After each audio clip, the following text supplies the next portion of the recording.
Multiple reports since the NBA free agency period open point to former Boston Celtics center Al Horford landing with the Golden State Warriors once the Jonathan Kuminga stalemate is resolved. The only mystery is at what price and the length of the contract, considering Horford just turned 39 in June. Bleacher Report's Dan Favale predicts Horford will sign for the taxpayers' mid-level exception. Depending on how the JK soap opera plays out, the Warriors could need to change up their offer, Favale wrote. If Kuminga proves to be ultra-expensive, it might leave them with only the veteran's minimum to dangle. If he leaves or gets moved in a sign-in trade, they could technically access the entire non-taxpayer mid-level exception. Count on the middle ground winning out again and the 39-year-old joining Golden State for the taxpayers' mid-level exception. Favale's final verdict is that the Warriors will give Horford a 2-year, $11.7 million, with a player option for 2026 to 27. Warriors' presumed starting center. According to ESPN's Anthony Slater, Horford is the presumed starting center of the Warriors next season. Horford would slide in as the presumed starting center, lessening the regular season load on Draymond Green, which is a priority, Slater wrote. Horford's ability to pass and defend fits well into the Warriors' system. His ability to shoot from the center spot is something they've been sorely lacking. Last season, Horford averaged 9.0 points, 6.2 rebounds, and 2.1 assists while making nearly 2 three-pointers per game on 36.3% shooting from beyond the arc. During the Boston Celtics championship run in the previous season, Horford averaged 8.6 points while shooting 41.9% from the three-point range. Horford will have more open looks than he enjoyed in Boston, with Jimmy Butler and Stephen Curry's scoring gravity-bending defenses from inside and outside. Those around the league continue to ticket Horford to the Warriors when the free agency dust ultimately settles, Slater continued. The Kuminga situation continues to hold up business for them, keeping Horford in a holding pattern. Going against the tide. Adding Horford into the mix will make the Warriors' starting lineup one of the oldest, if not the oldest, next season. Horford, Green, Butler, and Curry will all be in their mid to late 30s. This lineup goes against the tide of today's NBA, whose defending champion Oklahoma City Thunder is the second youngest to win since the 1976-77 Portland Trail Blazers. The Warriors could be courting disaster by relying on the 39-year-old knees of Horford to anchor the paint. He hasn't been playing both sides of back-to-backs, Slater said of Horford. The Warriors can't rely on him to be an every-night 25-minute option. But the desire is to have him in the lineup when it matters and open up space for five-man combinations, which would especially benefit a downhill driver like Kuminga. The Warriors have 15 back-to-back games this season, tied for second most in the NBA with the Toronto Raptors, Portland Trail Blazers, New Orleans Pelicans, Miami Heat, and the Utah Jazz. Second-year center Quinton Post and Tracy Jackson-Davis are expected to step up on nights Horford or Green will not be available. Will this be enough to fuel a deep postseason run for the aging Warriors? The Golden State Warriors season ended a bit earlier than they hoped, losing in the second round of the playoffs to the Minnesota Timberwolves. But that wasn't for a lack of trying. At the 2025 NBA trade deadline, the Warriors made a massive move to acquire Jimmy Butler from the Miami Heat for a package surrounding Andrew Wiggins. While Butler has been a great addition through his half-season in Golden State, the franchise might have to decide on the six-time All-Star quicker than many expect. With the Warriors in the hunt for just one more championship with Steph Curry and Draymond Green, they could make a surprise move that brings in youth and scoring for the experienced, yet aging Butler. Butler to Celtics mock trade. The latest mock trade offered up by Sports Illustrated sends Butler to the Warriors' recent rival, the Boston Celtics.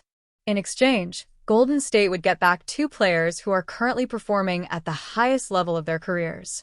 Warriors receive Anthony Simons and Derek White. Celtics receive Jimmy Butler, 2028 first-round pick.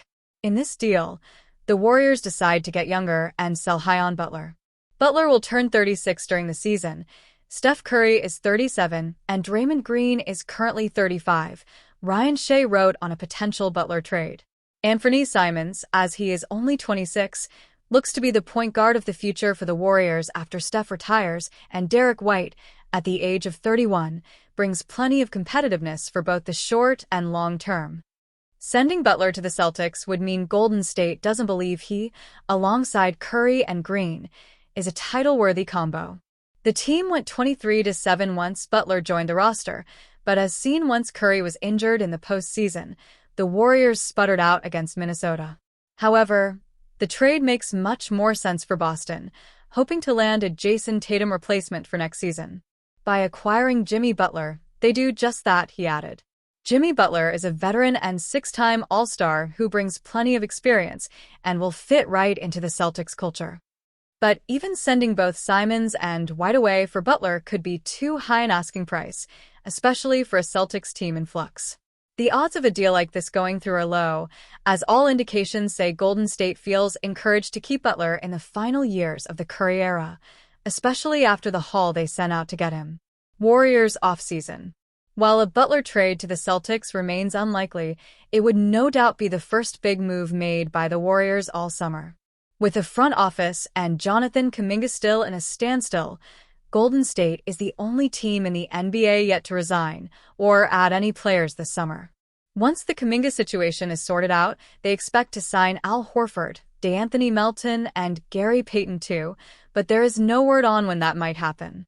Most recently, reports named the Warriors a potential landing spot for former first overall pick Ben Simmons. The move would make headlines, but the 6'9" point guard might be a bit redundant of an addition considering his skill set compared to Green's. However, he is still a free agent and could come in as a bench player for a Warriors team lacking top-tier depth. Simmons is similar in many ways to Draymond Green. Neither has earned their contracts through individual scoring, but through defense and playmaking, Eric Pincus of Bleacher Report wrote. Simmons wouldn't fit alongside Green, but could be a valuable reserve behind him so that the team doesn't need to alter its style of play. Green is willing to take the outside shot, make or miss, the one glaring difference between the two. Through the first 50 days of the 2025 NBA offseason, Golden State has yet to add or resign any players, and that will continue until they can find an agreement with Kuminga on his future. The Golden State Warriors have struggled to complete signings in the offseason, primarily because of their ongoing contract negotiations with their young star Jonathan Kuminga. While this has created some complications, the Dubs are still expected to successfully sign Al Horford, per Bleacher Report's Dan Favale. Favale predicted that the Warriors would present Horford with a 2-year, $11.7 million deal. He wrote, Al Horford is most likely bound for the Golden State Warriors. Like a handful of others, he's just waiting on the Jonathan Kuminga situation debacle to resolve itself. He added that the situation with Kuminga would be the deciding factor on this front. If the Warriors offer a deal that aligns with his demands, they may only be able to acquire Horford at the veteran's minimum. However, if the Dubs agree to trade the forward, they may have more leeway to extend a better deal to the 5-time All-Star. Count on the middle ground winning out again, and the 39-year-old joining Golden State for the taxpayers' mid-level exception, Favale continued. Prediction: Al Horford signs with the Warriors for 2 years and $11.7 million, with a player option for 2026 to 27. In light of the recent halt in communications between Kuminga and the Warriors, it doesn't seem like the franchise will be able to resolve this situation anytime soon. Additionally, when factoring in Joe Lacob's commitment to retaining the 22-year-old, it appears that there will be some obstacles for facilitating trades as well. Amidst this confusion, Horford and the other key free agent targets have remained quite patient. The former Celtics big man and Gary Payton too have been presented as priority signings. A Warriors star Stephen Curry even urged the franchise to offer a Payton to a 2-year deal. Acquiring Horford could be considered their most important move this offseason. When examining their roster, the Dubs are in dire need of a capable big man. Although their frontcourt lineup features young centers such as Quinton Post and Tracy Jackson-Davis, given the team's makeup, it is evident that they need someone with more experience. Horford is the ideal veteran signing for the team in this regard. Even at 39 years old, the 5-time All-Star has proven himself to be a productive player on the roster. Last season, Horford played a key role as the primary big man off the bench for the Boston Celtics.